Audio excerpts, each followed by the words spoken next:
compétition. J'allais dire le baromètre des Bleus. Allez, classement tout d'abord. Vous faites le point sur ce qui s'est passé ce week-end et les résultats. Oui, parce qu'il s'est passé beaucoup de choses effectivement ce week-end. D'abord, on a commencé par la victoire du LOSC dans le derby du Nord, 2-1 contre Lens. Metz qui a perdu à domicile contre Monaco, 5-2 un partout entre Lyon et Reims. La victoire des Brestois à Lorient, elle est très importante celle-ci. Toulouse qui gagne à Clermont, c'est une victoire aussi importante. Et pour les Toulousains, une défaite importante pour les Clermontois. La victoire des Montpelliérains au Havre, 2-0. Nantes qui gagne à Nice, 2-1. Strasbourg, 2-0 contre Rennes. Et puis, on en a beaucoup parlé, le classique, la victoire du Paris Saint-Germain contre l'Olympique de Marseille. Au classement, on a l'impression qu'il y a un petit wagon qui est en train de se détacher quand même, avec Brest, Monaco et Lille qui ont tous gagné et qui prennent un petit peu d'avance sur Nice, Lens et Marseille, qui ont tous perdu, et Rennes même qui a perdu également, 8e en deuxième partie de tableau. On va jeter un petit coup d'œil justement avec la bonne opération réalisée par les équipes qui ont gagné, à l'image du FC Nantes qui s'est imposé sur la pelouse de Nice. Lorient a perdu comme le Havre, ça commence à se resserrer évidemment dans cette position-là, mais Metz reste toujours à portée de tir. Clermont est un petit peu largué dans la course au barrage. Allez, les tops, les flops, évidemment, c'est le principe du baromètre. On va commencer par le top, le méga top, 3 étoiles.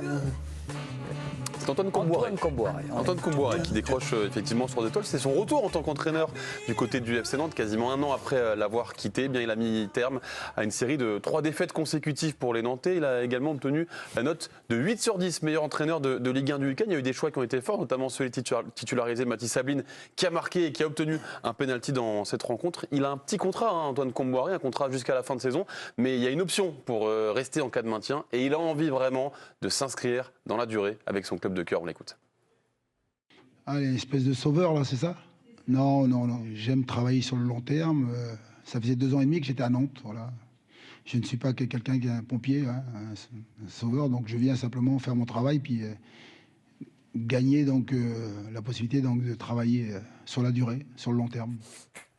Loïc, vous nous en avez parlé, évidemment. Je connais le foot. Ah, bien sûr, quelle inspiration. Vous avez vu vendredi, vous étiez là, vous nous avez dit attention, surveillez Antoine Kombouaré. Ah oui, moi j'étais persuadé au moins que Nantes pouvait ramener le match nul de Nice, parce qu'il est souvent décrit, mais c'est vraiment un top coach pour le coup, Kombouaré. Il connaissait la maison nantaise et il sait exactement ce dont avaient besoin ses joueurs pour se remobiliser. Donc je pense, et je le redis, je pense que Nantes va se maintenir sans trop trembler jusqu'à cette saison en tout cas. Bon.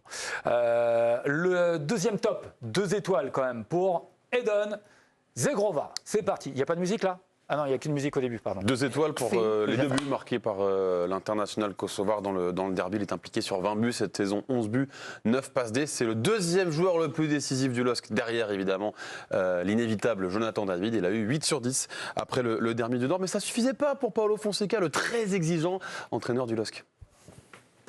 Edon était décisif offensivement. Il a fait les 2 buts, mais je pense qu'il peut faire meilleur défensivement. Personne ne voulait voir la Ligue des Champions. Attention, pardon.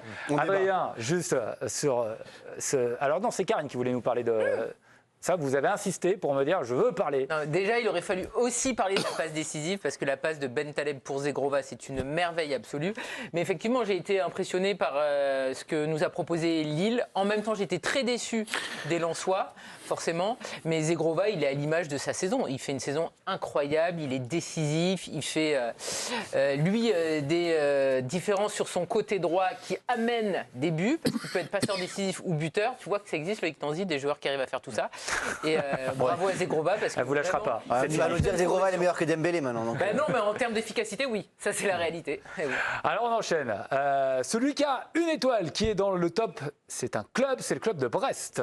Victoire 1-0 sur la pelouse de Lorient dans le derby. Un but marqué à la 86e minute par Romain Adel Castillo. Ça, c'est une stat qui va faire plaisir aux supporters brestois. Sachez que dans une D1 à 18, les 37 équipes avec au moins 50 points en 27 matchs ont toujours terminé dans le top 4. On rappelle que les 3 premières places emmènent directement en Ligue des Champions. La 4e emmène en barrage de la Ligue des Champions. Et 26 d'entre elles, 70%, ont même terminé aux 2 premières places, ce qui voudrait dire Ligue des Champions directement en phase de groupe pour cette équipe brestoise. La nouvelle formule de la Ligue des Champions. Et moi, ce matin, j'ouvre mon journal et je lis Vincent Deluc qui nous dit c'est pas une bonne nouvelle, pas pour tout, non pas pour vous, mais pour le foot français, les institutions visiblement de voir Brest. Visiblement, il y a une petite ambiguïté effectivement dans la formulation. Je pensais que c'était une très mauvaise nouvelle. Non.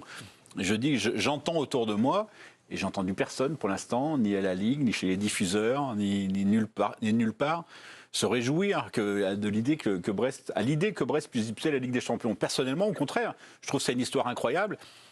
Et par définition, je veux dire, on a ce qu'on mérite sur le terrain et les Brestois, ils méritent complètement ça. Franchement, ils vont finir dans le top 4. C'est quasiment impossible de finir. Enfin, c'est toujours possible, mais je les imagine pas finir au-delà du top 4. Ils sont trop solides, ils ont trop d'élan, ils sont trop sérieux, ils ont trop gardé la même méthode depuis le début et la même attitude. Et c'est pas facile de garder la même attitude quand on joue longtemps, qu'en surperforme pendant aussi longtemps, parce que la réalité, c'est qu'il surperforme. Et vraiment, je trouve qu'Éric Roy, il manage magnifiquement ça, et voilà, je trouve que c'est une très belle histoire. Voilà, donc... Mais j'ai jamais voulu dire autre chose, c'est juste voulu dire qu'on vous donne la parole. Ça n'arrange personne, c'est tout. Vive la Ligue des Champions à Francis Leblay. Mais ça va être moins excitant d'allumer la télé. Ça va pas vous exciter, non, ça va pas m'exciter d'allumer, de regarder Brest en Ligue des Champions. À mon avis, en plus, il va être dominé à chaque fois. Mais Le Havre, ça t'aurait intéressé? Ah ouais. Allez, alors, mauvaise foi absolue. On passe au flop maintenant, c'est parti. Alors, juste un moins, mais c'est pour Julien Stéphan, l'entraîneur de Rennes, qui a perdu à Strasbourg 2-0. Et oui, un petit contre-coup pour le nouvel entraîneur du Stade Rennais qui avait rejoint le club il y a quelques mois. Rennes qui n'a remporté qu'un de ses 5 derniers matchs de Ligue 1 après cette défaite 2-0 contre Strasbourg. Après avoir gagné ses 6 précédents en fin de série, donc, malgré 12 frappes, Rennes n'a pas cadré le moindre tir à Strasbourg. Vikash, sur cette équipe de Rennes et sur son coach qui a un peu taclé ses joueurs d'ailleurs. Oui, mais c'est normal. Mais depuis le match nul de Paris, c'est moins bien, alors qu'ils auraient pu gagner ce match et s'envoler. Donc évidemment, l'effet aussi, Stéphane, son arrivée, tous les changements qu'il a pu effectuer, qui ont été très efficaces, sont moins bons. Moi, je pense que Doué, par exemple, il est très bon devant la défense. Je pense que là, il l'a remis sur le côté. Bourigeaud sur le côté, c'est peut-être mieux que dans l'axe. Je pense qu'il fait quelques petites erreurs là sur les choix de système aussi. Bon, on enchaîne avec, attention, on descend encore d'un cran dans les flops. Là, c'est le club de Nice. Donc Nice qui a été battu à domicile par Nantes. On a parlé de Nantes tout à l'heure, mais évidemment en face, il y a un flop. Une équipe complètement différente de celle qui était deuxième de Ligue 1 jusqu'à décembre dernier. Regardez, entre août et décembre, Nice, avec 17 matchs, présentait un bilan de 59% de victoire. On est à 20% en 2024 avec 6 défaites. La moyenne de buts encaissés par match. On mettait en avant évidemment la défense niçoise. Malheureusement, ça ne marche plus. Et on sent qu'au sein du vestiaire, au sein de l'équipe, il y a certaines divergences. Preuve en est avec cette déclaration de Marcin Bulka, le gardien niçois, en zone mixte après la rencontre. Je ne comprends pas certaines attitudes, c'est individuel. Chacun doit se regarder dans une glace et se demander s'il a envie. Pour moi, certains n'avaient pas envie en première mi-temps. Autre phrase choc, celle de Dante au micro de Prime Video. Vous, les médias, mettez certains joueurs très haut. C'est dans des moments comme ça que les joueurs qui veulent aller au très haut niveau doivent aider le coach. Reste à savoir qui il ciblait. Et savoir qui lui avait posé cette question très pertinente pour qu'il réponde comme ça. Une bonne question, j'imagine. Hein, J'aime pas me jeter des fleurs. Karine. Bon, a priori, Dante, il parle d'un joueur qui est quand même très très proche de lui. Hein. Pas que lui, hein. Todibo et Thuram aussi. Ils jouent en défense centrale ensemble. Non, mais vraiment, il y a un problème. Et malheureusement, c'est un jeu qui est restrictif. C'est un modèle qui ne marche plus parce que la défense était impériale en première partie de saison. Elle ne l'est plus, que ce soit Todibo ou même Dante qui parfois n'est plus aussi impérial. Et effectivement, il y a des joueurs qui se plaignent de ce que leur propose Farioli. Mais je trouve ça dingue en fait que ces joueurs-là, comme tu dis, Todibo ou Thuram, qui, enfin voilà, c'est pas Sergio Ramos et Xabi qui prennent la parole dans un vestiaire. Farioli, il a une idée, tu peux essayer d'aller au bout de cette idée pendant une année. C'est pas ce qu'il reprochait. Ce qui est reproché, c'est que... quand même très dommage, je trouve que là, c'est un suicide collectif. Parce que carrément. Là, non, mais là, les Niçois, ils étaient deuxièmes à un moment du championnat, ils vont peut-être finir septième. Alors, effectivement, il y a des milieux de terrain qui sont plus haut niveau. Il y a Youssouf qui manque, c'est important. Boga n'est plus aussi exceptionnel. Mofi, etc. Mais je trouve qu'effectivement, tout le monde se tire vers le bas alors qu'ils auraient pu largement être européens par rapport à la faiblesse de la Ligue 1. Les déclarations, c'est pas très joli, quoi. D'aller attaquer. Ah, ça veut dire que dans le vestiaire, ça part en Suisse. Ça peut se faire dans le vestiaire. Hein. Alors tiens, là, on va avoir aussi des déclarations sur le triple flop d'Alexandre Oukidja, le gardien messin. Il en a pris 5 d'abord contre l'AS Monaco et il a été l'auteur d'une grosse boulette qui a absolument déplu à son entraîneur, Laszlo Bologna. On l'écoute après la rencontre. Ah oui, écoutons. C'est un manque de respect vis-à-vis de lui-même, vis-à-vis de ses coéquipiers, vis-à-vis de staff technique, vis-à-vis du club, vis-à-vis vis-à-vis de supporters. Ce sont des choses lesquelles un joueur professionnel il ne fait pas. Même s'il réussit, tu ne fais pas. Pourquoi? Parce que tu es sérieux. Voilà, incroyable, la sulfateuse Bologna, Ludo. J'ai un peu d'affection aussi pour Alexandre Oukidja parce qu'il était jeune gardien à Lille quand j'y étais, donc je connais bien le personnage un peu foufou, un peu. Franchement, je trouve qu'il fait une bourde énorme et c'est vrai que c'est pas sérieux ce moment-là parce que ça va peut-être jouer au goal average.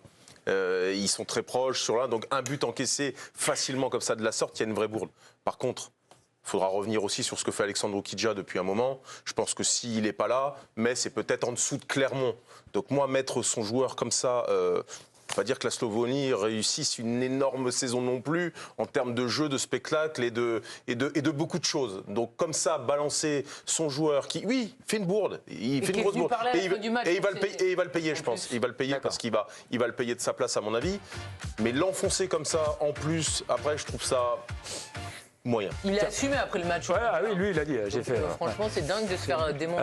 Tiens, j'en profite juste pour saluer la sœur d'Alexandre Oukidja qui nous regarde, je sais, voilà, elle est du côté de Nevers, elle nous regarde régulièrement, donc on lui passe un petit coucou. Ouais, voilà, on la connaît, on l'a croisée.